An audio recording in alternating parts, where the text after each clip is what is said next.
10절에서부터 14절까지 말씀입니다. 에레미야 29장 10절에서부터 14절.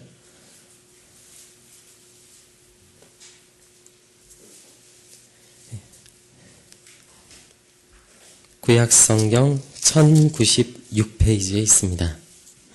에레미야 29장 10절부터 14절. 우리 찾으셨으면 한 목소리로 읽도록 하겠습니다. 여호와께서 이와 같이 말씀하시니라. 바벨론에서 70년이 차면 내가 너희를 돌보고 나의 선한 말을 너희에게 성취하여 너희를 이곳으로 돌아오게 하리라. 여호와의 말씀이니라.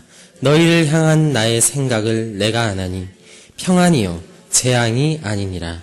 너희에게 미래와 희망을 주는 것이니라. 너희가 내게 부르짖으며 기도하면 내가 너희들의 기도를 들을 것이요 너희가 온 마음으로 나를 구하면 나를 찾을 것이요 나를 만나리라. 이것은 여호와의 말씀이니라. 나는 너희들을 만날 것이며 너희를 포로된 중에서 다시 돌아오게 하되 내가 쫓아보내었던 나라들과 모든 곳에서 모아 사로잡혀 떠났던 그곳으로 돌아오게 하리라. 이것은 여호와의 말씀이니라. 아멘. 오늘 예레미야서 29장 10절부터 14절까지의 말씀을 가지고 하나님이 주시는 평안이란 제목으로 말씀을 전하도록 하겠습니다. 에레미야 선지자가 활동하던 이 시대는 이스라엘의 멸망이 이제 정말 코앞으로 다가왔던 시기였습니다. 하나님에 대한 지속적인 범죄의 함으로 인하여 이제 이스라엘은 바벨론의 포로로 잡혀갈 수밖에 없는 정말 그런 절체절명의 위기 속에서 이스라엘은 이제 그것을 대비해야만 했습니다. 이스라엘의 이러한 비참한 멸망은 이스라엘이 함께 하신 하나님의 힘이 부족해서도 아니었고 하나님께서 팔이 짧으셔서도 아니었으며 그분이 힘이 없으셔서도 아니었습니다. 이것은 이스라엘의 끝없는 범죄에 대한 결과였고 이스라엘의 부족함이었다라는 것입니다. 우리가 오해해서는 안 될 것은 하나님께서 단순히 이스라엘을 징벌하기 위해서 바벨론의 포로로 잡혀가게 하신 것이 아니라는 사실입니다. 하나님에게는 분명한 목적이 계셨습니다. 그것은 이스라엘이 바벨론에서의 고난을 통하여 하나님을 찾고 하나님을 의지하고 하나님께 기도하는 자리로 나오는 것이었다라는 것입니다. 오늘 11절을 함께 읽어보겠습니다. 다 같이 읽겠습니다. 하나, 둘, 셋. 여호와의 말씀이니라. 너희를 향한 나의 생각을 아나니 평안이요 재앙이 아니니라. 너희에게 미래와 희망을 주는 것이니라. 아멘. 오늘 하나님께서는 이스라엘 백성들에게 내가 미래와 희망을 주겠다라고 말씀하고 있습니다. 당장의 눈앞에 닥친 상황만을 보았을 때 이 말씀을 이해하기가 쉽지는 않습니다. 왜냐하면 지금 이스라엘은 멸망을 앞두고 있기 때문입니다. 지금 이스라엘은 바벨론으로 포로로 잡혀가게 될 것이고 70년이나 포로 생활을 해야 합니다. 이것이 재앙이 아니라니요. 모든 삶의 터전이 사라지고 미래가 암담한데 오늘 하나님께서 말씀하시길 이것은 미래와 희망을 주는 것이라는 것입니다. 이것은 상당히 당황스러운 것입니다. 당장의 세상만을 바라봤을 때 우리 성도들의 삶은 어떻습니까? 결코 희망적이지만은 않습니다. 오늘날 우리가 살고 있는 이 한국의 현실은 전혀 미래가 보이지 않는, 그래서 모두가 암담해하고 있는 현실을 살아가고 있습니다. 이러한 면수로 봤을 때 하나님께서는 지금 오늘날의 우리에게도 말씀하시는 것으로 우리는 보아야 할 것입니다. 오늘 성경은 남유다의 이러한 현실들, 지금 포로로 잡혀가게 된 이러한 현실들에 대해서 하나님은 분명하게 말하고 있습니다. 이것은 평안이지 결코 재앙이 아니다. 여러분, 긍정적이어도 이렇게 긍정적일 수가 없죠. 이러한 긍정적인 사고 가지려고 해보지만 쉽지 않은 것입니다. 이것은 하나님을 알 때에만 가능한 것입니다. 하나님이 주시는 참된 소망을 알 때에만 이것은 가능한 것입니다. 하나님이 지금 이스라엘에게 주고자 하는 것은 재앙이 아니었다라는 것. 하나님이 이스라엘에게 주시고자 하셨던 것은 평안, 참된 평안이었다라는 것. 여러분 믿으시기 바랍니다. 이스라엘은 거짓된 평안에 취해 있었습니다. 그들은 그들이 가진 경제적인 풍요와 군사적인 안정과 외교적으로 좋은 관계를 맺고 있었기 때문에 그것으로 인해서 매우 안심하고 있었습니다. 이 남유다의 백성들, 그들은 세상이 주는 거짓된 희망에 속고 있었습니다. 자신들의 앞날에 빛나고 안정감 있는 미래가 있을 것이라고 상상해왔다라는 것입니다. 그러나 하나님께서 주시고자 하는 평안은 그러한 세상에 속한 평안이 아니었습니다. 요한복음 14장 27절에서 하나님은 주님께서 주시고자 하는 평안에 대해서 예수님의 입술을 통해서 이렇게 말씀하십니다. 평안을 너에게 끼치노니 곧 나의 평안을 너에게 주노라. 세상이 주는 평안이 아닙니다. 나의 평안을 너에게 주노라. 내가 너에게 주는 것은 세상이 주는 것과 같지 아니하니라. 너희는 마음에 근심하지도 말고 두려워하지도 말라. 아멘. 유명한 구절입니다. 요한복음 14장 27절 말씀입니다. 그렇습니다. 우리 예수님께서 주시고자 하는 평안, 하나님께서 주시고자 하는 평안은 세상이 주는 평안과 같지 않습니다. 세상이 말하는 평안은 어떤 것입니까? 그것은 환경에 의해서 좌우되는 것입니다. 그래서 돈이 많으면 평안한 것이고 돈이 없으면 불안한 것입니다. 먹고 살 걱정이 없으면 평안한 것이고 먹고 살 걱정이 많으면 불안입니다. 그러나 하나님께서 주시고자 하는 평안은 하나님과의 관계에 의해서 좌우된다는 것입니다. 기도하는 무릎이 있다면 여러분 우리는 평안한 것입니다. 그러나 기도할 수 없다면 우리는 재앙입니다. 말씀을 보는 눈이 있다면 평안입니다. 그렇지만 말씀을 보는 눈이 없다면 그것은 재앙인 것입니다. 이스라엘의 백성들은 하나님과의 관계가 무너져 있었음에도 불구하고 그들은 스스로 평안하다 평안하다라고 말했습니다. 그저 세상을 사는데 별 문제가 없었고 아픈 곳 없이 건강했고 자녀들도 잘 살고 있었기 때문에 그들은 자신들이 대단히 평안한 인생을 가고 있다라고 착각하고 살고 있었습니다. 그것은 하나님께서 원하시는 것이 아니었고 하나님께서는 그들을 깨닫고 돌아오게 하시기 위하여 특단의 조치를 취하게 되셨는데 그것이 바로 바벨론의 70년 동안 포로로 잡혀가는 바로 오늘 이 애언이에서 벌어지는 역사적으로 실제로 벌어지는 사건입니다. 이것은 이스라엘 백성들을 하나님께 회개하고 돌아오게 하려는 쓴 약이었다라는 것입니다. 우리가 적당히 아플 땐 그냥 밥 잘 먹고 잘 쉬면 나을 수가 있습니다. 그런데 어느 정도 선을 넘어가게 되면 약을 먹어야 되고 수술을 해야만 하는 상황이 생기게 되죠. 오늘 이스라엘 백성들은 영적으로 그 선을 넘어간 것입니다.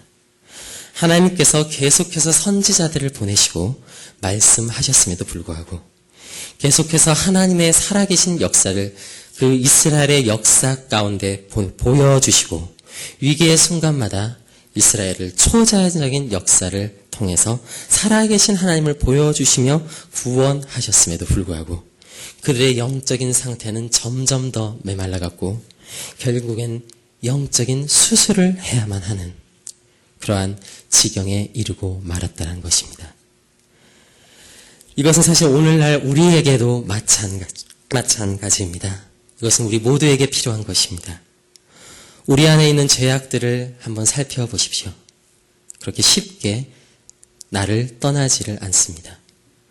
말씀으로 매일매일 이 자신을 정직하게 비춰보신 분이라면 이것은 그냥 우리가 새롭게 결단을 한다고 해서 그냥 긍정적인 생각을 가진다고 해서 회복될 수 있는 수준이 아니라는 것을 우리는 고백할 수밖에 없습니다.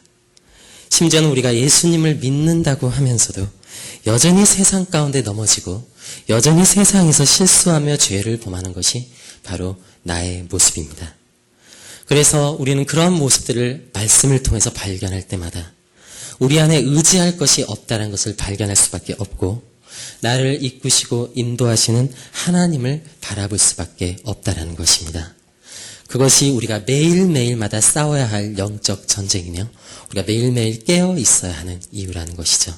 우리 안에는 선한 것이 전혀 없기 때문에 그 하나님만이 오직 선하신 분이기 때문에 우리는 그 하나님을 매일매일 의지하고 우리 안에 모셔야만 하는 것입니다. 그렇습니다. 고난이란 것은 참 우리가 세상에서 우리의 범죄함 때문이지만 그렇게 아프고 힘든 것은 참으로 무섭고 아픈 일입니다. 그러니까 재앙을 만나는 것, 그것은 참으로 괴로운 일입니다.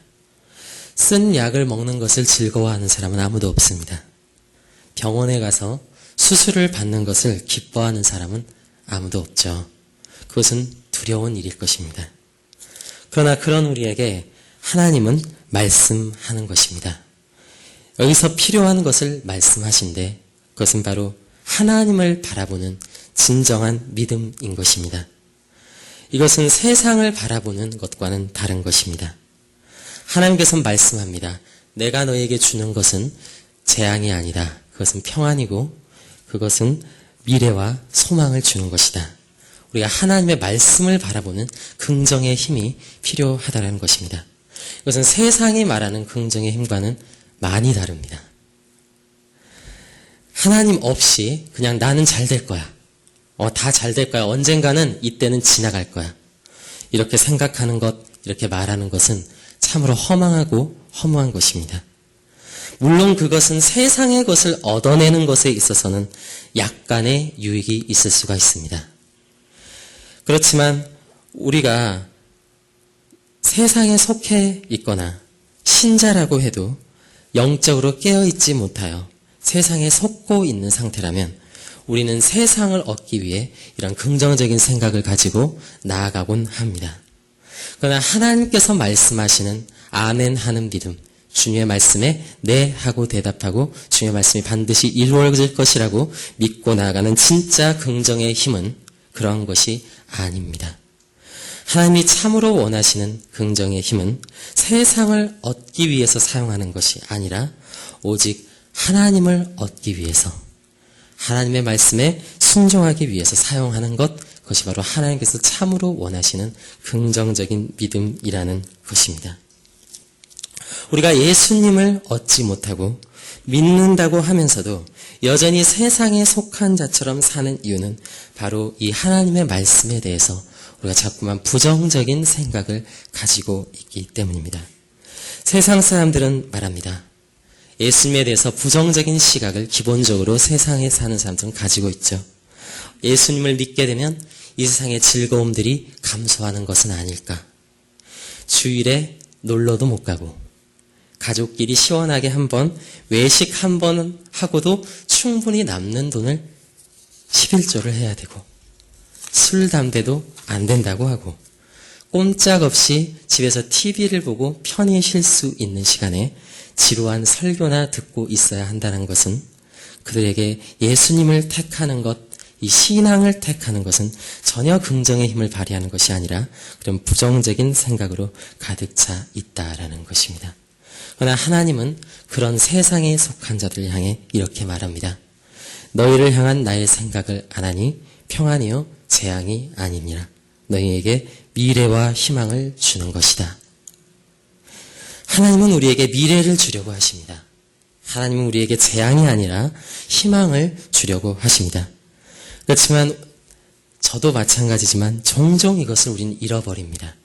그리고 믿지 않을 뿐더러 심지어 여기에 대해서 아멘하고 나아가는 것이 아니라 부정적일 때가 있다라는 것입니다. 우리는 때때로 우리가 당장에 누릴 수 있는 이 세상을 포기해야 한다는 것에만 포커스를 맞추고 그것을 바라봅니다.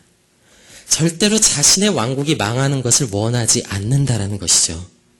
내가 쌓아왔던 스펙, 인간관계, 재물, 세상의 즐거움, 나의 자존심을 쉽게 내려놓지 못합니다. 그래서 하나님의 이러한 말씀을 재앙으로만 받아들이게 된다라는 것입니다. 하나님 그건 저에게 너무나도 아픈 것입니다. 하나님 그것만은 안 돼요. 하나님 그것 말고 다른 거 먼저 안 될까요? 우린 당장 손에 들고 있는 100원짜리 동전을 소중히 꼭 움켜쥐면서 하나님께서 주시고자 하는 10,000원짜리를 위해서는 그 꽉 쥔 손을 펴질 못합니다. 왜냐하면 하나님의 말씀을 재앙으로 보고 있기 때문에. 그러나 하나님의 말씀은 재앙이 아닙니다. 하나님은 우리에게 미래와 소망을 주려고 우리에게 말씀하고 있습니다. 심지어는 신앙인들조차도 때론 이런 하나님의 시각이 아닌 세상적인 시각을 가지고 하나님의 말씀을 재앙의 말씀으로 바라봅니다. 하나님 남유다가 망하면 안 됩니다. 하나님 우리는 망하면 안 돼요. 하나님 우리는 평안해야 합니다. 그들은 그들의 왕국을 꼭 붙들고 절대 하나님께서 주고자 하는 평안을 받을 준비가 전혀 되어 있지 않습니다. 어떤 이들에게는 전도하라는 것이 재앙입니다. 하나님 전도하면 시간이 너무 뺏겨요. 하나님 전도하면 제 육신이 너무 피곤합니다. 너무 지쳐요. 하나님 전도하면 그 사람을 다시 보기가 너무 민망해져요. 한번 전도해봤더니 그 사람을 다시 보기가 너무 민망하더라고요, 하나님. 그러나 남유다를 무너뜨리시겠고 라고 말씀하신 하나님, 그것은 평안이라고 말씀하신 하나님께서는 우리 안에 있는 그 마음을 무너뜨리고 아멘하고 긍정의 시각으로 하나님 앞에 다시 우리가 나아가길 원하십니다. 우리가 하나님 앞에 그 말씀 앞에 아멘하러 나아갔을 때 비록 우리의 시간은, 우리의 육신은, 우리의 인간관계 등은 상할 수도 있습니다. 그렇지만 안심하십시오. 그것은 재앙이 아닙니다. 그것은 미래와 소망을 주는 것이라는 사실입니다. 어떤 이들에게는 하나님을 위해 시간을 드리고 주의를 지키고 말씀과 기도의 생활을 거룩하게 지켜나가는 것이 재앙의 말씀일 수가 있습니다. 하나님 그렇게 되면 이번 휴가에 저희 못 놀러 갑니다. 하나님 그렇게 되면 저는 이 직장에서 살아남기가 너무 힘들어요. 하나님 그렇게 하면 저는 남들만큼 세상을 누릴 수가 없습니다. 하나님께서 오늘 예레미야 선지자를 통해 말씀하십니다. 이 부정적인 마음을 긍정적인 마음으로 변화되기를 외치게 하십니다. 왜냐하면 이스라엘 백성들은 그 세상만을 바라보고 자신의 왕국들이 무너지는 것을 바라보고 그것을 재앙으로 받아들이고 있었기 때문입니다. 그래서 그것들을 거부하고 있었기 때문입니다. 그러나 하나님께서는 오늘 우리에게 이 말씀을 통해서 말하는 것입니다. 하나님이 주실 영원한 나라와 미래의 소망을 바라보며 하나님을 붙들길 원하신다라는 것이죠. 그렇게 되었을 때 우리에게 있는 것은 결코 재앙이 아니라는 것입니다. 세상적인 눈만 보고 봤을 땐 그것은 재앙일 수 있겠지만 그 너머에 계신 하나님, 그 영원한 하나님의 나라를 바라볼 때 그것은 우리에게 미래와 소망을 주는 것이라는 사실입니다. 어떤 사람들에게는 예수님을 닮아 희생하고 포기하는 것이 재앙일 수 있습니다. 하나님 왜 하필이면 제가 합니까? 하나님 이제 좀 쉬고 싶습니다. 하나님 왜 제가 손해를 봐야 합니까? 저 말고 죄를 시켜주십시오. 그러나 하나님의 말씀을 재앙으로 받아들이지 않고 그 말씀을 평안으로 받아들이는 사람에게는 그 자리는 기쁨의 자리가 될 수 있습니다. 감사함의 자리가 될 수 있습니다. 왜냐하면 그것은 우리에게 미래와 소망을 주시기 위해서 나를 만들어 가시는 과정이기 때문에 그렇습니다. 하나님은 하나님의 말씀을 나의 미래와 소망으로 바라보기를 오늘 원하시고 계십니다. 긍정적인 마음으로 말씀을 바라보길 원합니다. 그러니까 세상을 살아갈 땐 그렇게 긍정의 힘, 긍정의 힘을 외치면서 하나님의 말씀한테는 네, 하나님, 아멘, 그렇습니다. 이렇게 나아가지 못하는 것은 우리에게 너무나도 안타까운 현실입니다. 비록 세상적인 시각으로 봤을 땐 그것은 재앙으로 보일 수가 있습니다. 남유다가 망하는 건 재앙이죠. 그렇지만 우리는 그 너머에 계신 하나님을 바라볼 수 있어야 됩니다. 우리의 눈을 그 기도와 말씀으로 회복해야 하는 것입니다. 그러므로 우리는 이 말씀을 받아들이고 그 하나님의 말씀을 신뢰함으로 나아갈 수 있어야 됩니다. 그렇게 되었을 때 비로소 우리는 하나님 원하시는 인생을 살게 됩니다. 하나님 안에서 이 세상을 살아가는 것이 마치 바벨론의 70년 포로 생활을 하는 것과 같아요. 이 안에서 우리는 쓴 약을 먹게 됩니다. 아프고 두려운 영적인 수술을 거쳐야 합니다. 그럼에도 불구하고 그렇지만 우리가 이것이 소망이고 이것이 우리의 미래인 것은 그건 무엇 때문일까요? 그것은 이 예수 그리스도라는 약을 먹기만 하면, 이 영적인 수술의 기간을 잘 마치기만 하면 우리가 반드시 다시 살 수 있다는 소망이 있기 때문입니다. 우리는 이 사실로 인하여 기뻐하고 만족할 수 있어야 합니다. 예수님에게 있어서도 이건 마찬가지였습니다. 예수님에게 있어서 십자가란 그 현실, 그것은 분명한 고통이었고 채찍이었고 조롱의 순간이었습니다. 그러나 예수님께서는 그 앞에 있는 기쁨 때문에, 즉 정말 내가 사랑하고 내가 구원하고자 하는 그 사람들을 구원하고자 하는 그 기쁨 때문에, 그리고 그 구원받은 백성들로 인하여 오늘날 그의 성도들로 인하여 영원히 찬양받으실 하나님으로 인해서 예수님은 그것을 바라보고 기쁨으로 참고 가실 수가 있었습니다. 그럼 진짜 재앙이 뭘까요? 하나님 안에서 우리가 하나님의 시각을 우리가 회복하게 되면 우린 진짜 재앙이 뭔지 이제 알 수 있습니다. 진짜 재앙은 도저히 고칠 수 있는 약이 없는 거예요.